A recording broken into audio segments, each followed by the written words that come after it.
আমার বর আপু প্রিয়া দেখতে অনেক সুন্দর ছিল। আমার আপুর বিয়ের 1 মাস পর দুলাভাই বিদেশ চলে যান। আপুর মনটা তখন খুব খারাপ হয়ে যায়। আমি আপুকে একদিন সুযোগ বুঝে হোটেলে নিয়ে যা করেছিলাম তা শুনলে তোমাদের মাথা ঘুরে যাবে। তাহলে আসল ঘটনাটি শুরু করি। আমি অর্জুন, 5 বছর বয়স।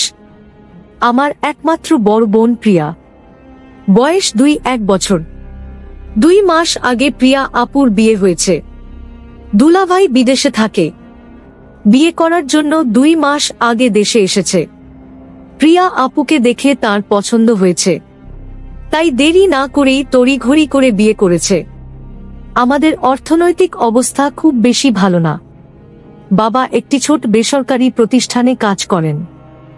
ঢাকা শহরে থাকা খাওয়ার খরচ সামলানো কঠিন। তাই দুলাভাইয়ের মতো একটি ভালো ছেলেকে পেয়ে বাবা আর মা কোনো দেরি করতে চায়নি।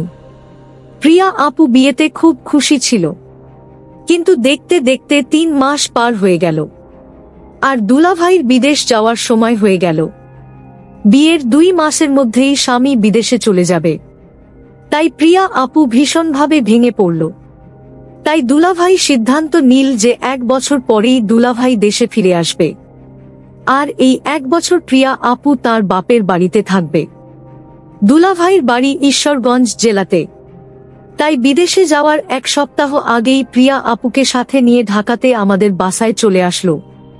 প্রিয়া আপু দুলাভাই আসতে বাবা মা আমরা সবাই খুব খুশি হলাম।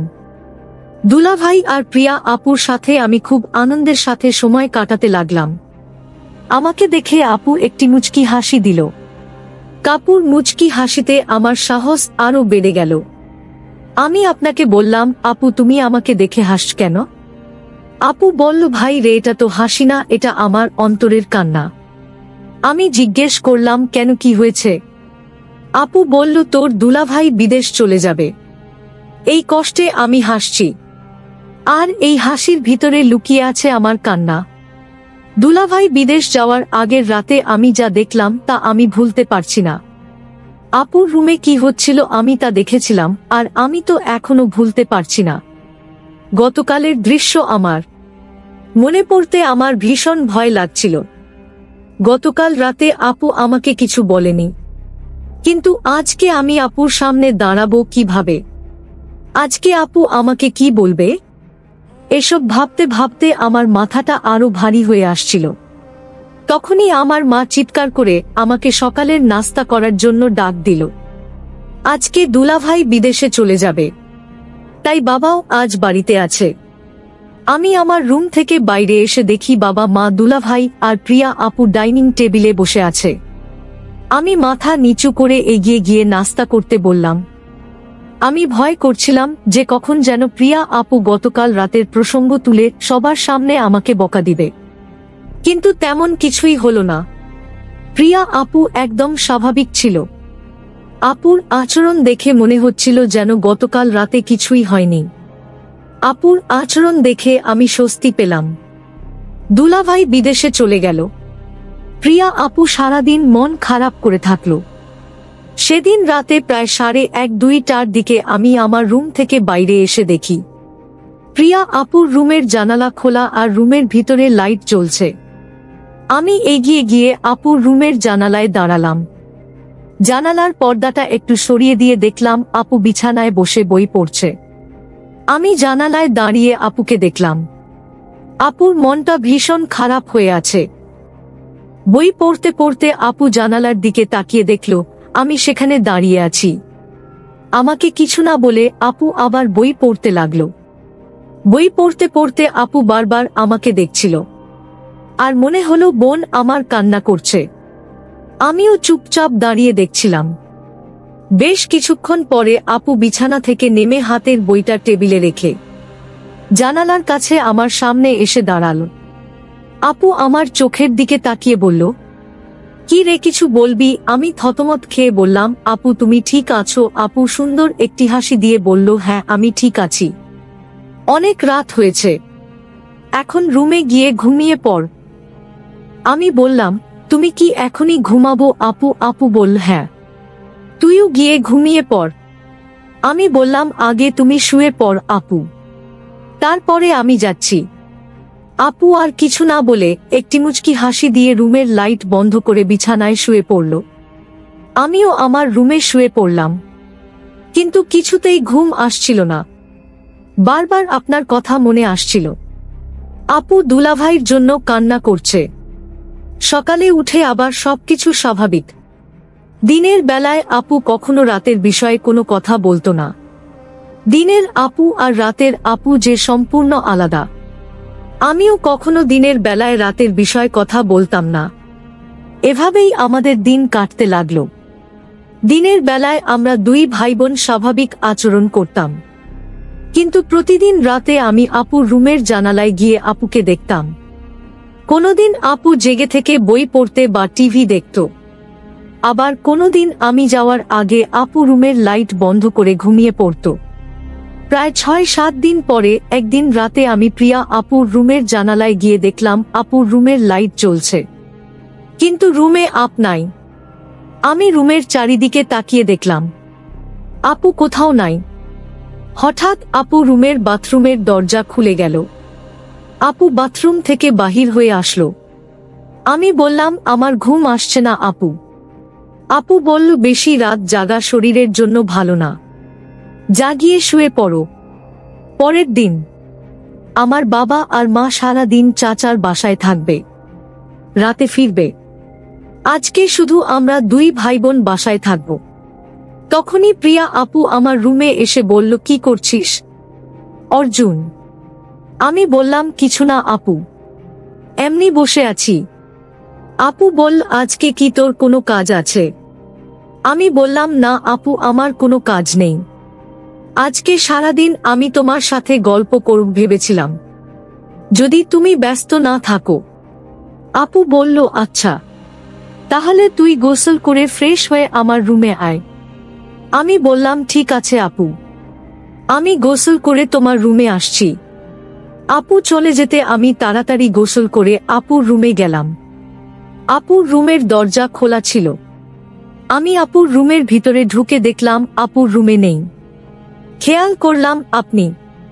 আমি পাশের রুমে চলে গেলাম, সেখানেও আপু নাই। তাহলে আপু কোথায় গেল? আমার ভীষণ চিন্তা হচ্ছে। হঠাৎ লক্ষ্য করলাম আমার রুমা পর গলার আওয়াজ আসছে, মনে হচ্ছে চিৎকার করছে। আমি অবাক হয়ে গেলাম, কিসের চিৎকার আসছে আমার রুম থেকে। আমি আমার রুমে যেতেই দেখলাম রুম ভিতর থেকে লক করা। আমি জানালার পাশে গেলাম, গিয়ে দেখলাম সেখানেও জানালা করা। আমার মন চাচ্ছে জানালা ভেঙে ঘরে ঢুকে পড়ি। কি হচ্ছে রুমে? আমার বোন এমন চিৎকার করছে কেন? আমি কোনো উপায় না পেয়ে দরজা ভাঙার চেষ্টা করলাম, কিন্তু দরজা কিছুতেই ভাঙতে পারছি না। অনেক চেষ্টার পর দরজা ভেঙে ফেললাম। দরজা ভেঙে রুমে ঢোকার সাথে সাথে যা দেখলাম তা দেখে আমার মাথা ঘুরে গেল। একটি ছেলে রুম থেকে জানালা দিয়ে পালিয়ে গেল। তাদের অনেক বুদ্ধি। আমি দেখলাম জানালা দিয়ে যেন পালাতে পারে, সেই জন্য আগে থেকেই প্রস্তুত করে রেখেছে। আমি আপুকে জিজ্ঞেস করলাম, আপু তোমার রুমে কি ছিল? আপু বলল সেই জবাব কি তোকে দিতে হবে? আমি বললাম আপু তুমি আমাকে ছোটবেলা থেকে অনেক স্নেহ করো, আর আমি যখন যা বলছি তাই করেছো। আপু তুমি আমার সাথে লুকিয়ে না। এই ঘরে আর কি ছিল বল আপু, আমি জানতে চাই। জানালা দিয়ে পালাল। আমার বোন কোনো উত্তর না দিয়ে আমাকে বলল, শোন তুই আমার কাছে আর যা চাইবে তাই পাবে, কিন্তু তুমি আমাকে অন্য প্রশ্ন করিস না। আমি ভাবলাম আপু কি বলতে চায়। আমি যা চাই তাই পাব। আমি আপনাকে বললাম আপু ঠিক আছে, আমি তোমার কাছে একটি জিনিস চাই, তুমি কি দিবে? আপু বলেই দেখ না, আমি দেখি না। আপুকে কথাটা বলতে আমার খুব ভয় হচ্ছিল। আমি আমতা আমতা করে বললাম, আপু আমি তোমাকে নিয়ে দূরে কোথাও ঘুরতে যাব। আমি বাড়িতে তোমাকে আমার মনের কথাটা বলতে পারবো না, দূরে গেলে বলতে পারবো। আপু বলল কত দূরে যেতে হবে? আমি আপনাকে বললাম কক্সবাজার গেলেই হবে। আমি মনে মনে চিন্তা করলাম আমার ভাইটা আমার কাছে কি এমন চাইবে যে কথাটা বাড়িতে বলতে ভয় পাচ্ছে। আমি ছোট ভাইয়ের কথায় রাজি হয়ে গেলাম। আমি তোর সাথে ঘুরতে যাব। আমিও জানতে চাই আমার ছোট ভাইয়ের মতো একটি কি। হঠাৎ ছোট ভাই আমাকে ডাক দিয়ে বলল, আপু আমি যে কথা তোমায় বলবো আর আমি তোমার কাছে যা চাই তা কাউকে বলতে পারবে না। বিষয়টা গোপন রাখতে হবে। প্রমিস কাউকে বলবো না। তাহলে এখনই বলে ফেল, কি বলবি, আমার কাছে কি চাস? আপু আমি আগেই বলেছি আমি বাড়িতে বলতে পারবো না। তোমাকে কক্সবাজার নিয়ে তারপর বলবো। ঠিক আছে আমার লক্ষ্মী ভাই, তাহলে চল আজই আমরা কক্সবাজার চলে যাই। আপনার কথা শুনে আমার খুব আনন্দ লাগছে, আমার অনেক ভয় লাগছে। তাহলে চলো কালই আমরা কক্সবাজার চলে যাই। পরের দিন সকালে আমি আর আমার আপুকে নিয়ে কক্সবাজার রওনা দিলাম। আমরা সকল 8টায় বাড়ি থেকে কক্সবাজারের উদ্দেশ্যে নিয়ে রওনা দিলাম। আমরা প্রায় রাত 8:00টায় কক্সবাজার গিয়ে পৌঁছলাম। সারাদিন গাড়ির জার্নিতে শরীরটা আমার অনেক ক্লান্ত হয়ে গেছে। আমার চোখের পাতা কিছুতেই খোলা রাখতে পারেনি। আমি ঘুমিয়ে পড়লাম, মানে আমার আপু ঘুমিয়ে গেল। আমি আপনাকে বললাম আপু কিছু খাবে না, আমি বাহির থেকে খাবার নিয়ে আসি। আপু বলল না আমি কিছুই খাব না, তোর ইচ্ছা থাকলে তুই হোটেল থেকে খেয়ে নেয়।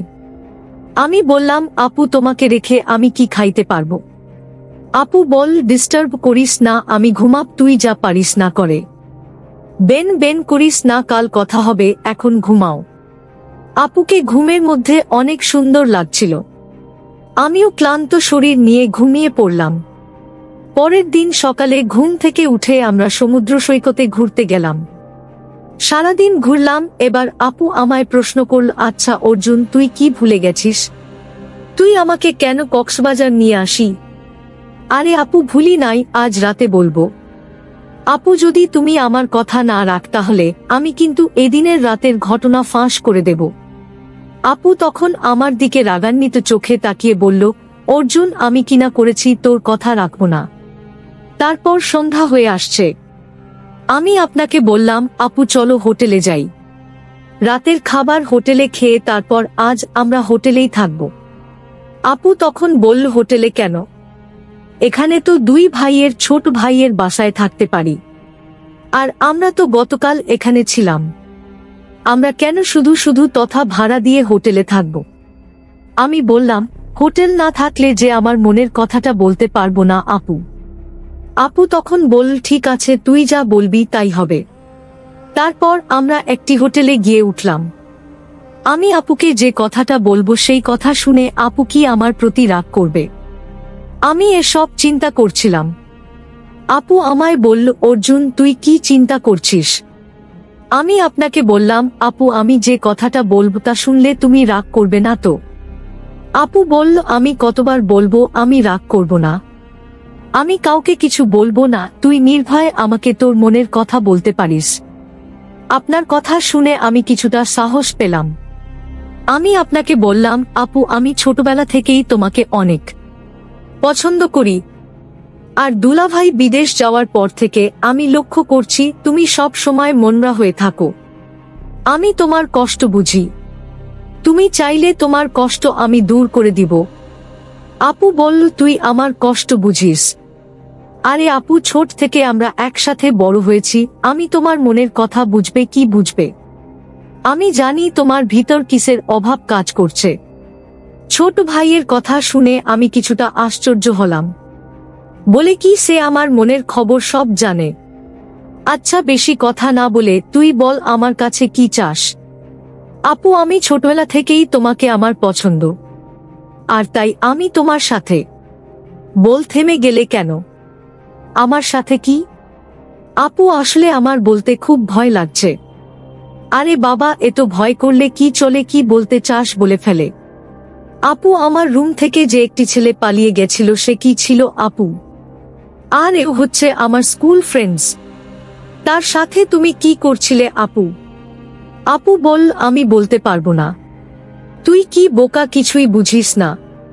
আমি কি করছিলাম তাই আমার মুখ থেকে শুনতে হবে? আপু তোমার মুখ থেকে শুনতে চাই। তুমি বললে আমি অনেক খুশি হব আপু। আরে পাগল ছেলে, সেটা কি বলা যায়? সেটা তো বুঝে নিতে হবে। আমি বুঝেছি আপু। তাহলে তো হলোই। আপু, আমি যা মনে মনে বুঝে নিলাম তা আমি করতে চাই। ঠিক আছে, আজ আর কোনো কথা নয়, যা হবার কাল হবে। আপুকে বললাম, আপু কাল হবে তো? আমার কথা রাখবে তো? আমি বললাম, আমি কি তোর সাথে মিথ্যা কথা বলেছি? আমার এ কি তোর বিশ্বাস হয় না? যদি বিশ্বাস থাকে তাহলে এখন ঘুম আকাল সহবে। প্রিয় বন্ধুরা, আজ ব্যস্ততার জন্য গল্পটি শেষ করতে পারলাম না। বাকি ঘটনাটি আগামীকাল আপলোড দেওয়া হবে। সেই পর্যন্ত সবাই ভালো থাকবেন। ধন্যবাদ।